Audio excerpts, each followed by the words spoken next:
Bueno, pues bienvenidos a una nueva edición del Seminario de Becarios del CCM. Hoy tenemos el gusto de presentar a Sandy Guadalupe Aguilar Rojas, compañera de aquí de la institución, que nos va a presentar el tema Descomposiciones JSJ para grupos relativamente hiperbólicos. Entonces, te cedo el micrófono, Sandy. Muchas gracias. Bien, como dijo Eric, yo les voy a estar hablando sobre descomposiciones JSJ para grupos relativamente hiperbólicos. La idea detrás de las descomposiciones JSJ es más o menos la siguiente. Si yo tengo un grupo finitamente generado, yo quiero ver si a este grupo lo puedo descomponer sobre alguna familia de subgrupos del mismo. Estas descomposiciones se definen de esta manera. Ahorita vamos a dar una definición precisa. Y lo que queremos es que cumpla ciertas condiciones de maximalidad y unicidad. No siempre van a existir descomposiciones JSJ, pero un ejemplo de una clase de grupos para las cuales sí existen son los grupos relativamente hiperbólicos. Estos grupos de los cuales vamos a estar hablando en la charla son una generalización de los grupos hiperbólicos. Si de momento a lo mejor no están familiarizados con los grupos hiperbólicos, no se preocupen. En teoría no los vamos a estar utilizando, pero sí vamos a decir cómo es que esto los generalizan. Entonces, vamos a comenzar primero viendo qué son las descomposiciones JSJ. Y para esto vamos a necesitar hablar de grafos. Entonces, la definición que vamos a dar de grafo es algo a lo que a veces se le suele llamar una definición de grafo en el sentido de ser, y es la siguiente. Un grafo lambda va a consistir de dos conjuntos. Uno B de lambda, que son sus elementos los llamaremos vértices, y el E de lambda, cuyos elementos los llamaremos aristas. Y dos funciones. ¿Qué me dicen estas dos funciones? Básicamente, justo en conjunto con estas condiciones de acá, lo que yo tengo es una función que toma una arista en mi grafo y me dice dónde inicia y dónde termina dicha arista. Por ejemplo, esta arista que inicia aquí y termina acá, yo aplico esta función a esta arista y me dice, bueno, es aquí y termina acá. Y además tengo una función involución, que aquí es a lo mejor donde está la diferencia quizá a los grafos a los que a lo mejor podríamos estar familiarizados, ¿no? Aquí me está diciendo que para cada arista yo aquí le puedo asociar otra arista. Esta arista va a estar dada de la siguiente manera. Si yo tengo, por ejemplo, esta arista que empieza acá y termina acá, la arista E barrita va a iniciar acá y va a terminar acá. Es decir, para cualquier arista, yo siempre voy a tener otra que inicia donde esta termina y finaliza donde esta iniciaba, que es básicamente lo que me están diciendo estas condiciones de acá. Además, notemos que si yo aplico la involución dos veces, es decir, agarro esta, luego aplico involución y me da una arista que va de acá para acá, aplico la involución otra vez y devuelve la arista que iba de acá para acá, ¿sí? Entonces, eso es un grafo. Y sobre todo, vamos a estar trabajando con árboles. ¿Qué es un árbol? Un árbol es un grafo T tal que se satisfacen cuatro cosas. Lo primero es que para toda arista en mi árbol, yo quiero que el origen y el término sean distintos. Es decir, yo no puedo tener algo de esta forma. Esta arista acá, donde empieza e inicia en el mismo punto, yo no puedo tener eso. Además, que para cualesquiera dos vértices de mi grafo, el conjunto de aristas que inician en un vértice y terminan en el otro es a lo más 1. Es decir, yo si tengo esta arista que va de acá para acá, no puedo tener otra que vaya de acá para acá. También queremos que sea conexo. Es decir, que si yo me tomo dos vértices en mi grafo, digamos, por ejemplo, un vértice de acá para acá, un vértice este y este otro vértice de acá, quiero que exista una sucesión de aristas que me lleven de un vértice al otro y que sean consecutivas. Por ejemplo, este de acá. Un ejemplo de un grafo que no me cumpliría esto es si yo me tomara todo esto en conjunto, esta componente y esta de acá. Notemos que no hay un camino de aristas que me lleve de este vértice a este vértice de acá. Y por último, lo que yo pido es que no existan caminos de aristas que no sean constantes, es decir, un camino constante es el que nada más se queda en este vértice. No existan caminos no constantes, tales que inicien y terminen en la misma arista y que no hay un pedacito donde vas y vuelves. Uy, perdón, esta debería ser una E, ¿no? Es decir, yo lo que no quiero es que haya algo de esta manera, un ciclo, que yo me vaya para acá, para acá, para acá, y pueda volver acá sin tener que estar forzado a ir y regresar, como el caso de esta parte de acá, ¿no? Si yo me tomo un camino que va y termina en el mismo arista, yo tengo que a fuerzas ir y regresarme por esta arista involución. Entonces, eso es un árbol.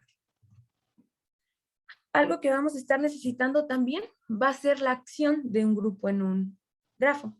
Si yo tengo G un grupo y lambda un grafo, una acción de mi grupo en mi grafo va a ser un par de acciones, una del grupo en los vértices y otra del grupo en las aristas, tales que para todo elemento de mi grupo G y para toda arista E, el inicio de G accionado en la arista va a ser igual a G accionado con el origen de la arista. Y además, la involución de G accionado con la arista va a ser igual a G accionado con la involución de la arista. Entonces, básicamente, tengo dos acciones y quiero que me sean, por así decirlo, compatibles con las funciones que me definen el grafo. Entonces, un ejemplo lo podemos ver a continuación. Yo me puedo tomar este grafo de aquí, que lo podemos construir de la siguiente manera. Yo puedo poner un vértice por cada entero y luego una arista entre los que tengan diferencia 1. Entonces me dan como pues esta línea infinita. Y yo puedo hacer que Z actúe en este grafo de la siguiente manera. Por ejemplo, el 1 en Z, accionado en un vértice digamos, lo que hace es que lo traslada al que sigue. Por ejemplo, si yo lo accionaba con 3, lo trasladaría 3 lugares, hasta acá. O si fuera -2, lo trasladaría hacia atrás. ¿Sí? Esto es un ejemplo de una acción de un grupo en un árbol. Porque de hecho, si se dan cuenta, este grafo de acá cumple con las condiciones que nosotros necesitábamos para que fuera un árbol. Y en particular, vamos a estar utilizando acciones de grupos en grafos que sean sin inversiones. ¿A qué me refiero con esto? Una acción es con inversión si existe un elemento en el grupo y una arista, tal que cuando yo lo acciono, me da la arista involución. ¿Qué quiere decir esto? Digamos que yo tengo, por ejemplo, no sé si pueden ver mi cámara, así una arista como este plumón. Una acción es con inversión, si lo que me hace la acción es darle vuelta.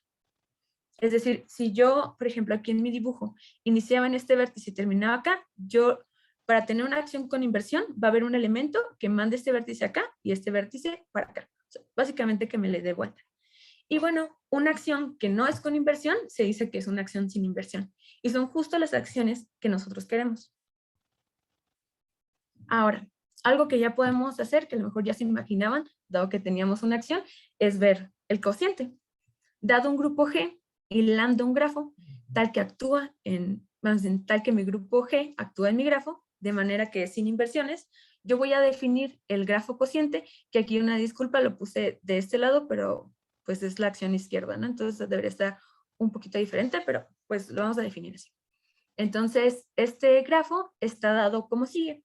Los vértices de este cociente están dados por el cociente del conjunto de vértices del grafo original. Y las aristas del cociente están dados por el cociente de la acción en los aristas de mi grafo.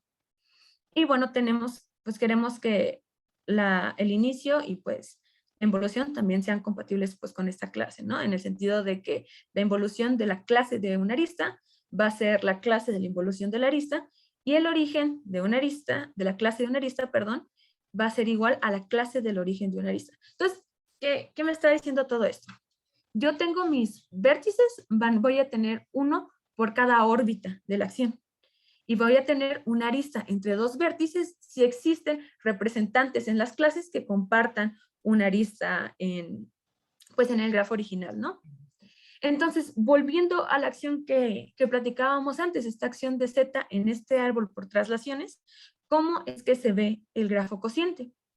Notemos aquí que todos los vértices pertenecen a la misma órbita. Tengo una única órbita, lo estoy moviendo por traslación. Entonces pongo un único vértice, aquí este moradito en el cociente. De manera similar, pues las aristas también pertenecen a la misma órbita, tengo una única arista. Entonces obtengo una arista que empieza y termina en ese vértice. Entonces el grafo cociente en este árbol con esta acción va a ser justo este lazo de aquí. Y algo que también vamos a estar necesitando es el concepto de grafo de grupos.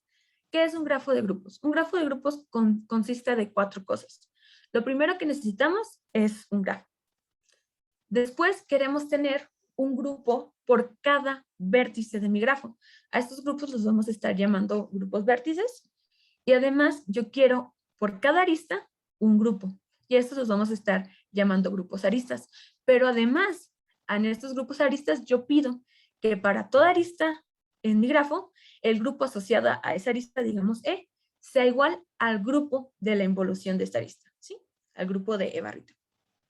Por último, yo quiero tener monomorfismos que vayan de los grupos aristas a los grupos términos de la arista. Entonces, un ejemplo de cómo se ve algo así, podría ser el siguiente. Yo tengo este grafo que es simplemente 2 vértices, una arista que va de B1 a B2 y pues la arista involución. Entonces, pongo un grupo por cada vértice y además pongo un grupo por la arista. Es el grupo GDE. Y la arista involución, que iría de acá para acá, también tiene el mismo grupo asociado GDE. Y entonces ya nada más me faltan los monomorfismos. Yo como esta arista E va de B1 a B2, voy a tener un monomorfismo que vaya de G a G de B2. Y bueno, como yo también tengo la arista involución que va de B2 a B1, voy a tener un monomorfismo que vaya del grupo asociado a la arista al grupo asociado al vértice. Entonces, así es como se definen los grafos de grupos, y que va a ser pues lo que me va a estar interesando mucho durante esta plática. Y bueno, llegamos a pues como la primera sección ya yendo para definir lo que son las descomposiciones JSJ, que son los H árboles. Vamos a definir todavía un poco de cosas antes de dar la definición de H árboles, pero la idea es que las descomposiciones JSJ van a ser un tipo específico de un AH árbol. Entonces, es importante saber qué es. Entonces, sea G un grupo finitamente generado y T un árbol en el que G está actuando sin inversiones, yo puedo asociarle a esta acción un grafo cociente, que de hecho va a ser un grafo de grupos. Entonces, recordemos que nosotros ya sabemos cómo está dado el grafo cociente por la acción y vamos a tener y además, para ya convertirlo en un grafo de grupos, vamos a asociarle los siguientes grupos. A los grupos vértices van a estar dados por los estabilizadores de los vértices y los grupos aristas van a estar dados por los estabilizadores de las aristas.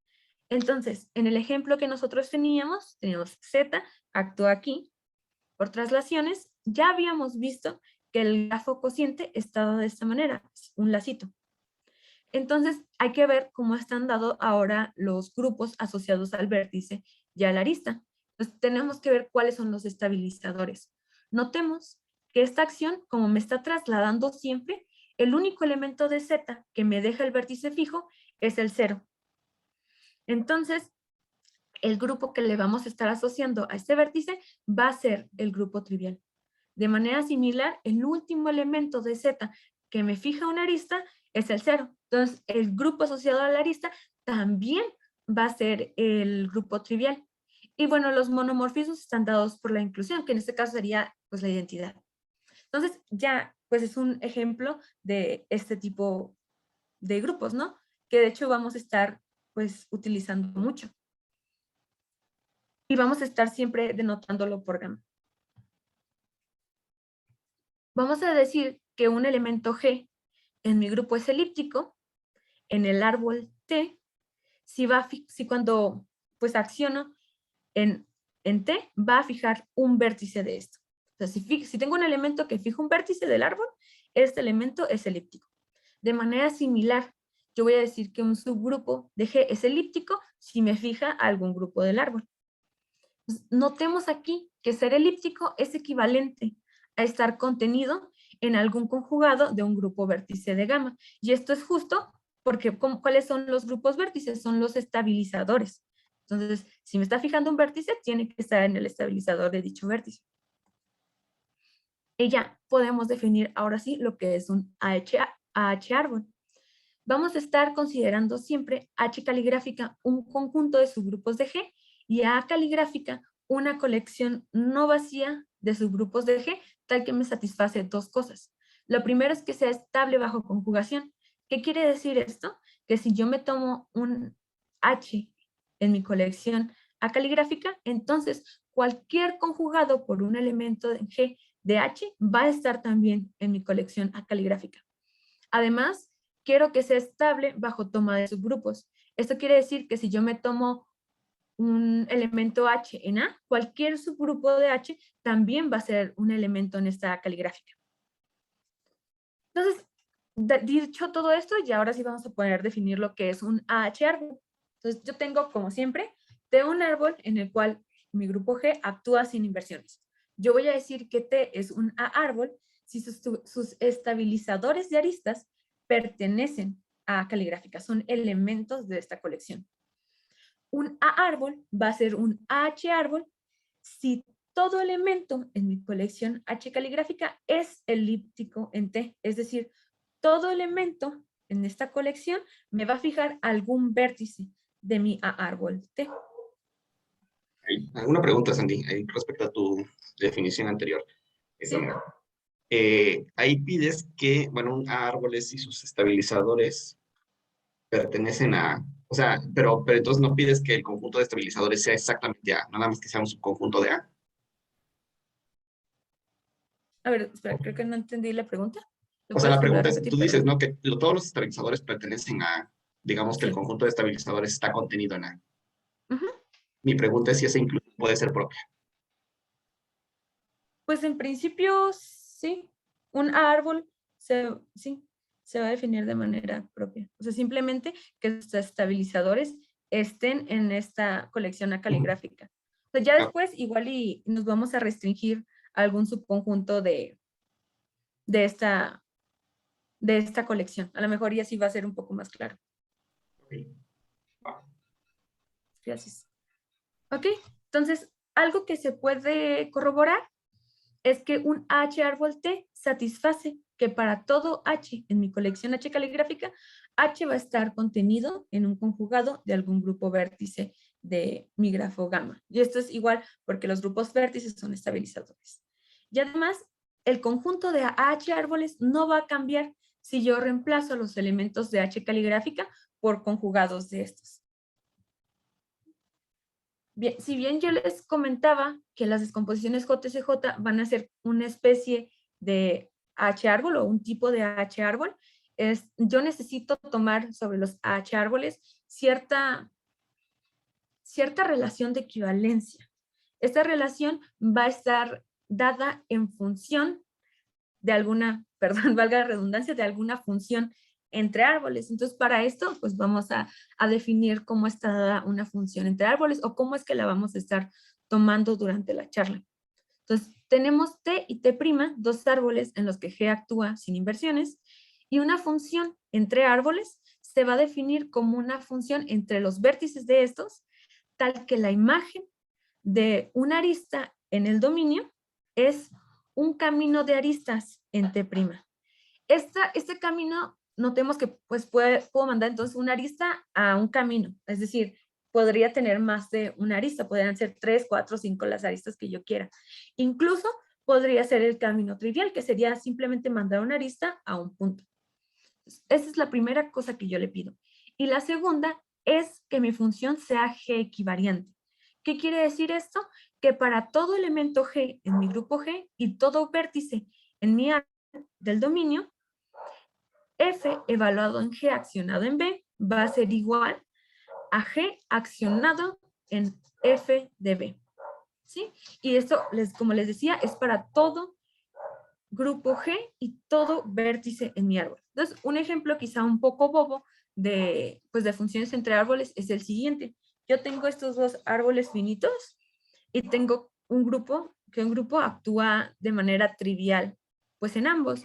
Es decir, los vértices me los deja donde mismo y esto me cumple que es una acción. Y esta va a ser una acción sin inversiones. Y entonces yo puedo tomarme la siguiente función, la que manda lo morado en lo morado. Eso se puede ver más o menos como una inclusión. Esto me lo manda acá, esto me lo manda acá. Se ve más o menos como esto. Pero notemos que esta arista de acá, yo la estoy mandando a este camino de aristas de acá. Esto justo es, me cumple la primera condición. Y además es equivariante justo pues porque mañosamente nos tomamos, bueno, nos estamos tomando la acción trivial en estos árboles. Ahora vamos a decir que un árbol T domina al árbol T' si existe una función equivariante que va de T a T'. Y a esta función le vamos a llamar función dominante. Esta va a ser el tipo de función que nos va a servir para la relación de equivalencia que vamos a definir. Y se puede corroborar que esto es equivalente a lo siguiente. T domina T' si cada estabilizador de vértice en T fija algún vértice en T'. Y esto es equivalente a que todo su grupo elíptico en T sea elíptico en T', justamente por la definición de elíptico. Y bueno, ya podemos pasar a estas clases de equivalencia que les vengo anunciando. Yo voy a decir que dos árboles pertenecen al mismo espacio de deformación si tienen los mismos subgrupos elípticos. ¿Qué quiere decir esto? Que se dominen entre sí. Si yo en lugar de tomarme árboles, pues cualquier árbol, me tomo exclusivamente a árboles, yo voy a decir que tengo un espacio de deformación sobre esta A caligráfica. Ahora, si estamos considerando a H árboles, voy a decir que es un espacio de deformación sobre A relativo a la colección H caligráfica. Y aquí entonces defino la siguiente relación. Yo tengo que D y D', espacios de deformación, yo tengo que D' domina D si para cualquier árbol T en D y T' en D', T' domina a T. O sea, todos los de acá van a estar dominando a todos los de acá. Y esto de hecho me da un orden parcial en mis espacios de deformación. Yo tengo una pregunta, sorry. Sí. A ver, para tus definiciones, la definición creo que para las dos definiciones estás fijando el grupo G, ¿no? Sí. Ese grupo G está fijo para todas las definiciones, ¿no? Sí. Y es que tu definición, la segunda, dices D y D' espacios de deformación, pero sí definiste que es un espacio de deformación. Sí, es una clase dada por la relación de que dos árboles pertenezcan al mismo espacio de deformación si se dominan entre sí. O sea, ya, Es como una clase un de espacio de equivalencia. deformación. Es la clase de equivalencia. Ok, de Sí, acuerdísimo. sí. A ver. Gracias. Aquí. Ahora vamos a pasar a los grupos universalmente elípticos, que eso, de hecho, esos conceptos me van a permitir ahora sí a irme a un subconjunto de la colección A caligráfica, que era el que les decía, que era con el que pues realmente voy a estar trabajando. Dados dos árboles T1 y T2 en los que G actúa sin inversiones, yo voy a decir que T1 es elíptico respecto a T2 si todo estabilizador de arista de T1 fija algún vértice en T2. Voy a decir que un subgrupo es universalmente elíptico si es elíptico en todo AH árbol. Y un árbol voy a decir que es universalmente elíptico si sus estabilizadores de aristas son universalmente elípticos, es decir, que son elípticos en todo AH árbol. Ahora sí vamos a estar denotando como esta A caligráfica sub L al subconjunto de mi A caligráfica que está dado por los elementos de acá que son universalmente elípticos. Y se puede corroborar que al igual que A caligráfica, esta colección es cerrada bajo conjugación y toma de subgrupos. Además, un AH árbol T es universalmente elíptico si solo si es un ALH árbol. Y ya con esto yo puedo definir mi espacio de deformación JSJ. Un espacio de deformación JSJ va a ser un espacio de deformación de ALH árboles que es maximal respecto a este orden parcial que era la dominación. Y se lo denota normalmente como esta de caligráfica sub JSJ. A los elementos de este espacio de deformación son lo que uno llama las descomposiciones JSJ o árboles JSJ. Entonces, ya pudimos definir lo que es una descomposición JSJ. Y este teorema de acá es lo que nos va a poder permitir dar este ejemplo de los grupos relativamente hiperbólicos. ¿Qué dice este teorema? Si yo tengo un grupo que es finitamente generado y relativamente finitamente presentado respecto a alguna colección de subgrupos H caligráfica, entonces el espacio de formación JSJ de G sobre A caligráfica relativo a esta H, aquí esta H es justo esta H, y la A caligráfica puede variar, este espacio de formación va a existir y va a contener algún árbol con estabilizadores de aristas que sean finitamente generados y por tanto también estabilizadores de vértices que sean finitamente generados. Entonces, sí, ¿no? Esto ya me dice cuándo o en qué casos existe un espacio de formación JSJ. Y bueno, probablemente todos estemos familiarizados con lo que es un grupo finitamente generado. Entonces, lo que vamos a ver ahorita es a qué me estoy refiriendo con que sea finitamente presentado relativa a cierta colección de subgrupos. Entonces, vamos a ver esto. Yo tengo G un grupo y tengo una colección de H lambdas que son subgrupos de G. Y además tengo un subconjunto X de G que es simétrico, esto es que me satisface esto acá. Voy a decir que el grupo G es generado por X respecto a esta colección si es generado por este conjunto de acá, ¿sí? Por la unión de todos estos con X. Y bueno, un grupo G generado por X respecto a esta colección, entonces yo lo puedo pensar como el cociente, como algún cociente de este grupo de acá, que es el producto libre de estos H lambdas, donde estas H lambdas tildes son copias isomorfas de los H lambda que yo tenía originalmente, y este F de X es el grupo libre generado por el conjunto X. Entonces sí, como este genera al grupo G, entonces G tiene que ser algún cociente de este grupo F. Ahora, si yo llamo como H caligráfica a la unión disjunta de cada uno de los H lambda menos la entidad, entonces F va a estar generado por X unión H caligráfica. Eso es pues nada más para estarnos ahorrando notación. Y bueno, yo puedo definir para cada lambda en lambda, que aquí este lambda es nada más el conjunto de índices de mi colección, puedo definir un conjunto S lambda dado como el conjunto de palabras en el alfabeto H lambda tilde que representan a la identidad en este grupo F de acá. Y entonces mi grupo F tiene esta presentación. Entonces yo puedo hacer un morfismo de mi grupo F a mi grupo G que esté dado por los isomorfismos en la parte de las H lambda tildes y como la identidad en X. Y al núcleo de esto lo puedo denotar como N. Y entonces justo G va a ser isomorfo a este grupo sobre N, ¿no? Que es la idea que queremos para una presentación relativa. Entonces, ahora sí la definición. Si yo tengo G, un grupo generado con X respecto a esta colección, y el N es la cerradura normal de algún subconjunto de aquí, entonces G va a tener presentación relativa respecto a esta colección dada de esta manera. ¿Sí? Tenemos las relaciones dadas por las S lambdas y tenemos las relaciones dadas ahora sí por este subconjunto de acá que normalmente me genera de manera normal a el kernel N. Y bueno, simplemente para simplificar notación, vamos a estar obviando esta parte de acá, ¿no? Vamos a tomar esta como la presentación relativa del grupo G.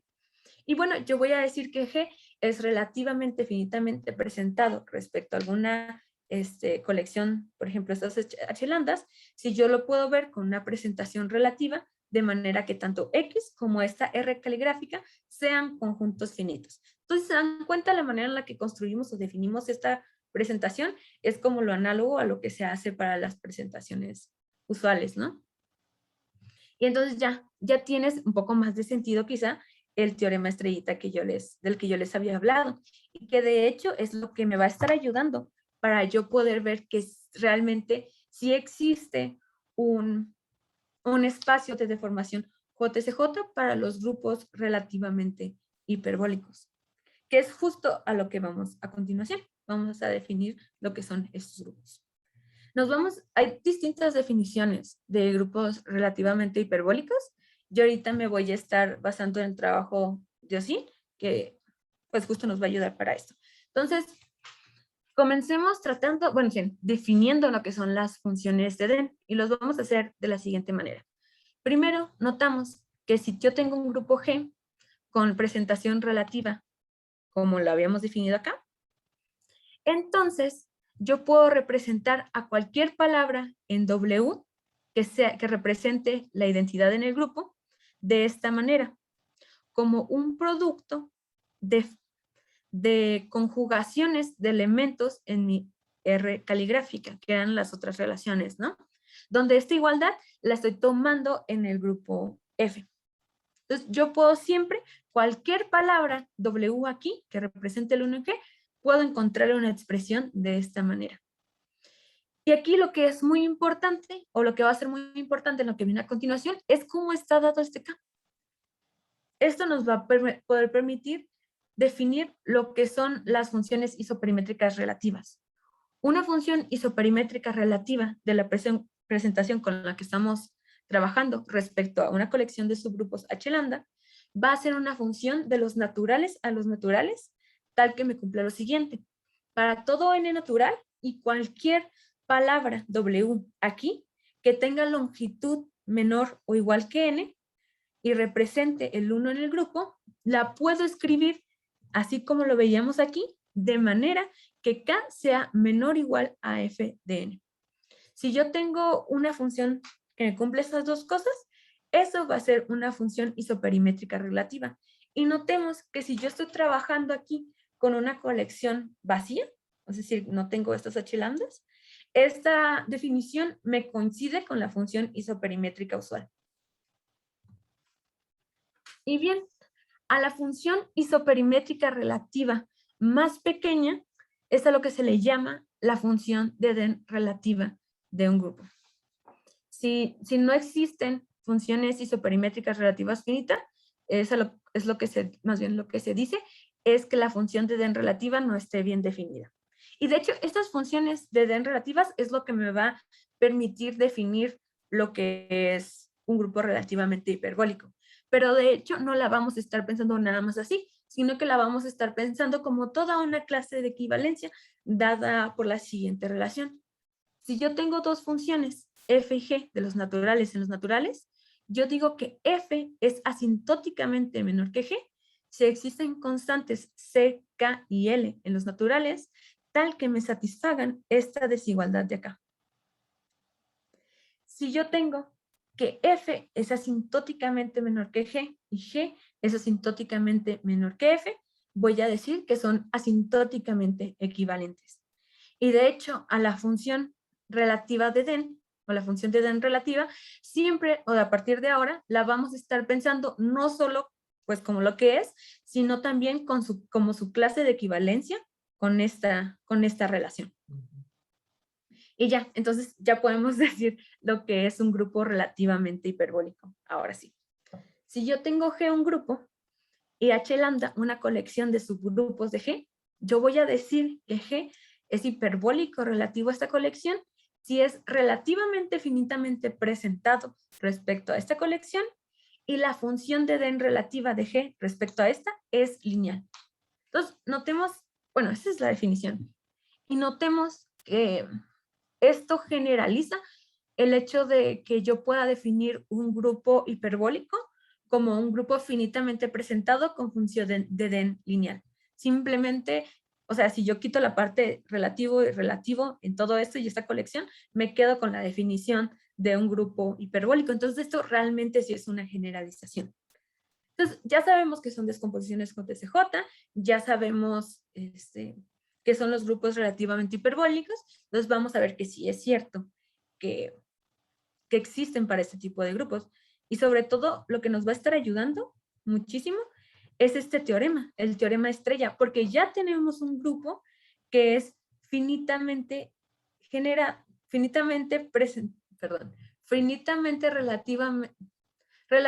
finitamente presentado. Entonces, queda ver cómo están dadas la colección A caligráfica, porque ya sabemos cuál va a ser nuestra H caligráfica, ¿no? van a ser los subgrupos con los respectos a los cuales es relativamente finitamente presentado, que de hecho a estos grupos de acá son a los que se les llama grupos periferales de mi grupo G. Entonces, ¿cómo vamos a tomar a nuestra colección A caligráfica? Yo tengo G, mi grupo relativamente hiperbólico, respecto a sus subgrupos periferales, y que son finitamente generados. Y entonces defino la familia de subgrupos parabólicos de G, y a esa familia es a lo que yo tomo como mi colección A caligráfica. Entonces, por propósitos de esta charla, vamos a definir esta familia de la siguiente manera. Entonces, van a ser todos los subgrupos de G tales que se encuentran en algún conjugado de un grupo periferal de estos, ¿sí? Estos van a ser mis subgrupos parabólicos. Y bueno, si alguien está familiarizado pues con alguna otra definición de grupos relativamente hiperbólicos, esto se puede verificar que coinciden con los grupos parabólicos que define Bowditch. Entonces, ahora, recordemos, yo tengo mi colección siempre en la A caligráfica, pero realmente lo que a mí me interesa para mis descomposiciones JSJ son los que son universalmente elípticos, ¿no? Y entonces hay que ver cuáles son los subgrupos que son universalmente elípticos dentro de mi colección A caligráfica. Y resulta que todos los subgrupos parabólicos de G son universalmente elípticos. Entonces, vamos a ver por qué. Yo me tomo T, un AH árbol. Entonces, simplemente por la definición de AH árbol, tengo que T es un A árbol, tal que HI es elíptico en T, para todo I de 1 al P, ¿no? Recordemos que estos HIs son los que conforman a mi colección H caligráfica. Ahora, si yo me tomo H, un elemento en mi colección A caligráfica, simplemente de la definición de esta colección, tengo que H está contenido en algún conjugado de un HI. Ahora, como los HI son elípticos en T, tengo que estar en algún conjugado de algún grupo vértice de mi grafo de grupos dado por el cociente. Es algo que ya habíamos observado. Entonces, de estas dos contenciones, yo tengo que H está contenido acá, que era la primera contención, y como esta HI está contenido acá, entonces todo mi H está contenido en esto de acá, que resulta ser el grupo vértice que nos habíamos tomado, conjugado por el elemento GH. Y entonces sí, mi grupo H, que estaba en mi colección A caligráfica, es elíptico en mi árbol T. Y como nos habíamos tomado un H árbol arbitrario, yo tengo que T es universalmente elíptico para todo H en la caligráfica. Entonces sí, mi colección A caligráfica va a ser igual a mi colección a él. Entonces, perfecto, ¿no? Era justo lo que queríamos. Y entonces ya tenemos todas las piezas. Realmente nada más falta unirlas para ver que sí existe una descomposición JSJ para los grupos relativamente hiperbólicos. Entonces tenemos esta proposición, que básicamente dice lo que les acabo de mencionar, que es que los grupos relativamente hiperbólicos admiten una descomposición JSJ sobre sus subgrupos parabólicos, que son los que me da mi colección A caligráfica, relativa a sus subgrupos periferales, que recordemos era la colección H caligráfica. Y la demostración es directa, ¿no? De lo que ya habíamos visto. Yo tengo que mi grupo es relativamente hiperbólico respecto a la familia de estos grupos H caligráficas, más bien, de esta colección H caligráfica, dado por estos grupos que son finitamente generados. Y entonces, de esto de la definición, tengo que G tiene una presentación relativa a H caligráfica que es finita. Entonces, de la observación previa, es decir, cuando vimos que mi colección A caligráfica y mi colección A caligráfica sub L son iguales, y del teorema estrellita, yo ya tengo que G admite una descomposición JSJ sobre sus subgrupos parabólicos relativo a sus subgrupos periferales, que era lo que yo les había prometido, ¿no? Ahora, quizá valga la pena mencionar que se dan cuenta en el teorema estrellita, ¿no? Uy, esperen. El teorema estrellita, ¿qué era lo que tenía? O sea, siempre teníamos, o sea, con un grupo relativamente hiperbólico, pues tenemos el grupo, tenemos sus subgrupos periferales, y entonces yo podría en principio estar variando mi A caligráfica y obtener descomposiciones JSJ sobre alguna otra colección acaligráfica relativa a los subgrupos periferales. Entonces, uno puede preguntarse, pues, ¿por qué lo decimos para parabólicos? ¿No? Pueden haber otras, y resulta que sí, sí hay otras maneras de ver descomposiciones JSJ sobre alguna otra colección de subgrupos. Un ejemplo de esto lo pueden checar, si pues, a alguien de ustedes les interesa, en un artículo de Bowditch. Él lo que hace es tomarse la colección acaligráfica como los subgrupos finitos del grupo relativamente hiperbólico. Y eso también genera otra descomposición JSJ de los grupos relativamente hiperbólicos. Entonces, de mi parte, esto sería todo. No sé si tengan alguna duda o comentario. Bueno, primero, antes de iniciar con la sesión de preguntas y terminar la grabación, quiero agradecerte, Sandy, por la plática y agradecerle a todos los Gracias. asistentes.